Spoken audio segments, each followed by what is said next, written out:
ওনার কত বড় মন ছিল দেখো, সাকিবের সাথে একটা হ্যাসেল হলো, তারপরে উনি বাসায় একদম জড়ায় ধরলেন একবার, তারপর সবাই কি একটা বললো যে এটা এক্সকিউজ মি বলতে হবে, না না দরকার নেই, আমার বাসায় আসছে আমার ছোট ভাই, আর কোনো কথা নেই। তো মানে ওনার মনটা দেখো তুমি, ওনার মানে আমি কি বলবো কত বড় মন। আমাদের পাশের বাসা না, মানে নির্বাচন দাঁড়াবো না ওনার কথায় দাঁড়িয়েছি, আমাদের সময় এটা থিমাহারাতি ওইখানে ওনার বাসায়, আমি জানিও না, আমাকে বলছে ডিনার করতে আসো ছোট ভাই, আমি দাঁড়াবো না, উনি আমাকে দাঁড়া করালেন। যাই হোক, তো সেকেন্ড টাইম আর কি, থার্ড টাইম সেকেন্ড টাইম, তো আমার জন্য দাঁড়া। সাকিবের সাথে আমার আলাপ হয়েছিল যে সাকিব যাচ্ছে, ফোন দিলাম, এসএমএস রাখলাম, সাকিব সোহান ভাই তো নাই, ওর সাথে সাকিব ব্যাক করলো, আমি শর্টেই, কারণ আমি মনে প্রাণে চাচ্ছিলাম সাকিব যাক, আমি তো শুটিং সেগুলো ভেঙে যাচ্ছি। আমি কারোরই বললাম, বাংলাদেশের পরিচালক কতজন আমি জানি না, হয়তো ধরো 350-400 হবে না, আমাকে শুধু রায়হান রাফি ছাড়া আমাকে একাধিক কাজ কেউ দেখাও তো, ফিল্ম দুটো আছে।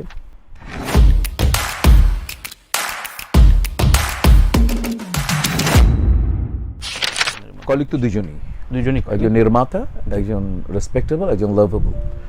তো সেটা হচ্ছে যে এটা আমি মোটেও কাম্য করি না।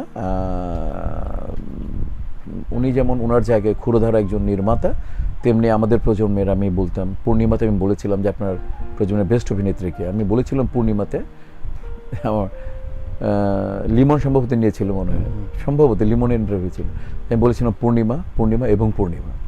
আমার বউ আমাকে মানে এভাবেই বলেছিলাম যে আমার প্রজন্মের শ্রেষ্ঠ অভিনেত্রী হচ্ছে আমাদের পূর্ণিমা এবং পূর্ণিমা। তো পূর্ণিমার প্রতি ভালোবাসা, শ্রদ্ধা, মায়া।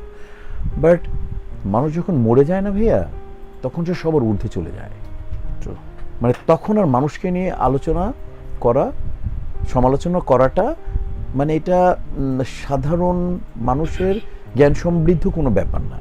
তো আমি হয়তোবা ও কষ্ট থেকে করেছে, বাট এটা করা উচিত হয়নি, কারণ ও নিজেও মানে একজন অনেক মানে তার লেভেলে সে তো অনেক মানে নাম ডাকা, কাজে এটা করাটাকে আমি মনে করি যে ও তো হয়তো ইমোশনটাকে কন্ট্রোল করতে পারেনি, but she should control her emotion ওই জায়গাটা, ডেফিনেটলি অ্যাট দ্যাট টাইম।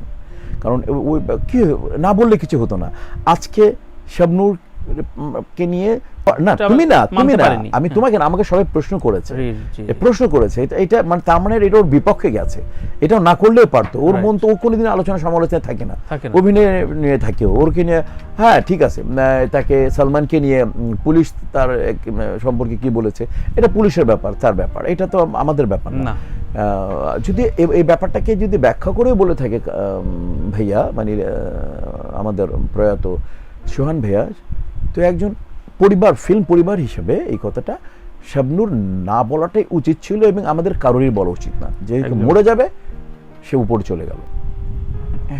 আমি আগে যেদিন আমাকে হোসেন ভাই ফোন করলেন, আমি শুটিং করছিলাম রায়হান খানের, এফডিসিতে ছিল। আমাকে যখন বললেন, আমি ওই দিনই বললাম যে হোসেন ভাই আমি কিন্তু উত্তরা 4 নম্বর সেক্টরে একেবারে ভেতরে থাকবো, এবং আমাকে ঘিরে সব শুটিং, রোশান, আমি, ভাবনা, তারপরে ওই যে আমাদের সুজন মানে শাহেদ, তো সব আমি ওর বাবার চরিত্র করতেছি, তো সব সিন আমার সব।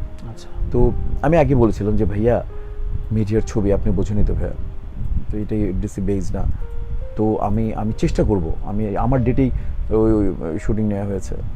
তো বলে আচ্ছা ঠিক আছে চেষ্টা করো। তো আমি যেতে পারিনি, দুঃখ প্রকাশ করি, বাট আমি তার প্রতি দোয়া, তার প্রতি আমার যে কাজ করার যে আমি সেটা করে গেছি। এবং মৌসুমি আসেনি কেন, এটা আসলে ভালো হতো আর কি, এটুকু বলতে পারি, আসলে ভালো হতো, মানে মৌসুমি তো মৌসুমি, তাই না, ওর মতো একটা ব্যক্তিত্ব।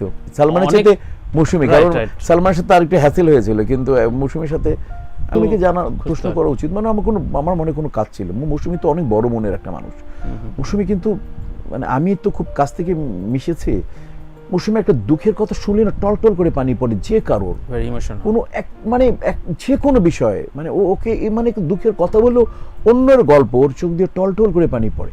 মৌসুমির কোনো মানে আমার মনেও কারণ ছাড়া কোনো না কোনো কারণ ছিল, নিজের না আসেনি না, মৌসুমি না আসার লোক না, কোনো কারণ ছিল হয়তো। তারেক মানে সোহানুর রহমান সোহান মৌসুমিকে এনেছেন, চলচ্চিত্র সমৃদ্ধ করেছেন, ক্যামাস থেকে ক্যামাস তাক পর্যন্ত একটা কপি ছবি হোক, কিন্তু উনি বম্বের ওই ফরম্যাট থেকে আমাদের ফরম্যাটে এত সুন্দর করে বানিয়েছিলেন, মেধা লাগবে তো, মেধা ছিল কি। তারপরে উনি সালমানকে এনেছেন, সালমান যার মৃত্যুতে 15 জন যুবক যুবতী আত্মহত্যা করেছে। উনি সাকিবেরও আলটিমেটলি এফএম আনিকার দুজন, কিন্তু ইন্ট্রোডাকশন তো ওনার হাত দিয়ে হয়েছে, অতএব ক্রেডিট গোস টু সোহান ভাই যাবে সাকিবের ব্যাপারে, ওস্তাদ বলতে দুইজনকেই। তো এতগুলার স্রষ্টা এই লোকটা যখন সভাপতিও ছিল, মানে তখনও মানে কোনো মানে লোকটা মারা গেছে, তুমি দেখো তার কোনো নির্মাতা হিসেবে সে মানে লাস্টে তার কোনো কাজ নাই। ওই তো আমি বললাম যে 3-4 বছর আগে সভাপতি ছিলেন বা 2 বছর আগে, যে কোনো কাজ নেই। মানে তুমি সোহান ভাইকে আমরা আজকে কেন বলতেছি, সোহান ভাই একজন অসাধারণ একটা প্রজন্ম সৃষ্টি করে দিয়ে গেছেন, একটা প্রজন্ম ফিল্ম মেকিং একটু ডিফারেন্ট ওয়েতে, আধুনিক ওয়েতে, নতুন নতুন বাচ্চাদের ইন্ট্রোডাকশন করানো। তো এই লোক এহতেশাম সাহেবের পরে তো আমরা ওনাকে বলতাম, এবং রোমান্টিক ছবি তো বাদশা ছিলেন উনি, এটা তো কেউ অস্বীকার করবে না। তো এই লোকটার হাতে মানে কোনো কাজবিহীন মারা গেছে।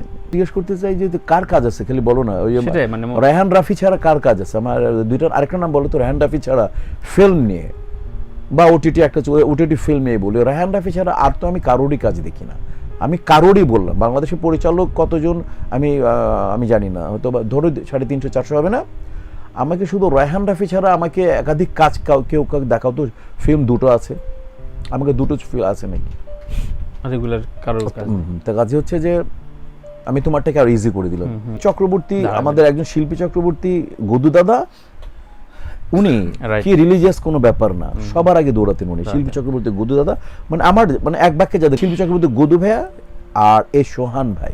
ভাবি মারা গেছেন আগের দিন, বাচ্চারা একটা 3টা মেয়ে, তার ছোট মেয়ে তো ছোটই, 2 মেয়ে ম্যারিড, তো ওনারা হয়তো ফ্যামিলিগতভাবে সিদ্ধান্ত নিয়েছিলেন কিছু এরকম। সেটাই। সাকিবের সাথে আমার আলাপ হয়েছিল যে সাকিব যাচ্ছে, ফোন দিলাম, SMS রাখলাম, সাকিব সোহান ভাই তো নাই। ওর সাথে সাকিব ব্যাক করলো, আমি শর্টেই, কারণ আমি মনে প্রাণে চাচ্ছিলাম সাকিব যাক, আমি তো শুটিং সেগুলো ভাই আমি যাচ্ছি। শোনা এটা তো মানে সাকিবকেও বলবো যে যথেষ্ট পরিমাণ, এটা কি বলবো যে সেও তার সাগরেদ হিসাবে বলি বা তার সন্তান হিসাবে বলি, সে সাথে সাথেই গিয়েছে। ফারুক ভাই আমার পাশের বাসা না, মানে নির্বাচন দাঁড়াবো না ওনার কথায় দাঁড়িয়েছি, বাংলাদেশের সময় এটা থিমাহারাতি ওইখানে ওনার বাসায়, আমি জানিও না, আমাকে বলছে ডিনার করতে আসো ছোট ভাই, আমি দাঁড়াবো না, উনি আমাকে দাঁড়া করালেন। যাই হোক, তো সেকেন্ড টাইম আর কি, থার্ড টাইম সেকেন্ড টাইম বলে আমার জন্য দাঁড়ো, আমি বলতেছি হাত ধরে, আমি সবাইকে না করেছি। হোসেন ভাই ছিল, খসরু ছিল, আলম ভাই ছিল, মাসুম ভাই ছিলেন, দীপজল ভাই ছিলেন, এদের আমি সবাইকে ছিল। আমি কেন জায়েদ সেকেন্ড টাইম, প্রথমবার করছিলাম কেন ভাই, আমি নেতা হওয়ার শখ নেই, আমি তো ওনারা বলতাম যে পীর সাহেব বলতাম, আমার খুব পছন্দ হইল। মানে এটাকে অন্য পীর সাহেব বলকে, পীর শব্দটা আমাদের এখানে তো ভেজাল ঢুকায় দেয় সবাই। পীর আমরা যে মনে করি যাকে একটু ভালো লাগে, যার প্রতি যার কথা শুনতে ইচ্ছে করে, সে যখন গল্প করে তখন মুগ্ধ হয়ে শুনি। তো ফারুক ভাইয়ের প্রতি এমনই ছিল। আর দুজনই তো মোটামুটি ঢাকাইয়া, তো ওইটা একটা মিল ছিল। আর পাশাপাশি বাসা, আমার উত্তরা বাসা, তার ওইখানে, আমার এখানে। তো ওই জায়গা থেকে মানে, যেমন তুমি খেয়াল করে দেখেছো কিনা জানি না, আমি কোনোদিন কোনো লাশের গাড়িতে উঠিনি। আমি এয়ারপোর্ট থেকে বাসায় যে আসছে, লাশের গাড়ি একেবারে প্রত্যেকটা জায়গায় কিন্তু আমি লাশের গাড়িতে ফ্রন্টে ছিলাম। এই পরিচালনাটা আমি নিজে করছি। সবাই কিন্তু লাশের গাড়িতে উঠতে ভয় পায়। আমার কাছে খালি এইটুকু মনে হচ্ছিল যে ফারুক পাঠান আমার পেছনে বসে আছে, এই অ্যাটলিস্ট এইটুকুই আমার ফিল। উনি আমাকে এত আদর করতেন, এত ভালোবাসতেন, উপরে নিয়ে যেতেন। আমি ডিম ভাজা পছন্দ করি, যে কোনো মানে পোলাও দাও, তুমি ভাত দাও, যে কোনো আইটেমে ডিম ভাজা। উনি আমাকে ডাকতেন, কই তুমি, তোমার ভাবে ডাকছে, আসো তোমার ডিম আছে, তোমার ডিম ভাজা রেডি আছে।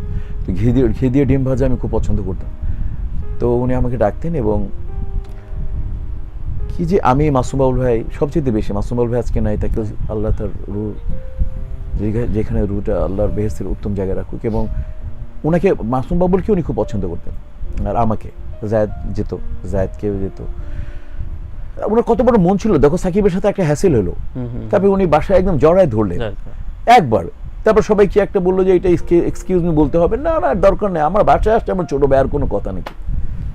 তো মানে ওনার মনটা দেখো তুমি, ওনার মানে আমি কি বলবো, কত বড় মন। কান্ডারি।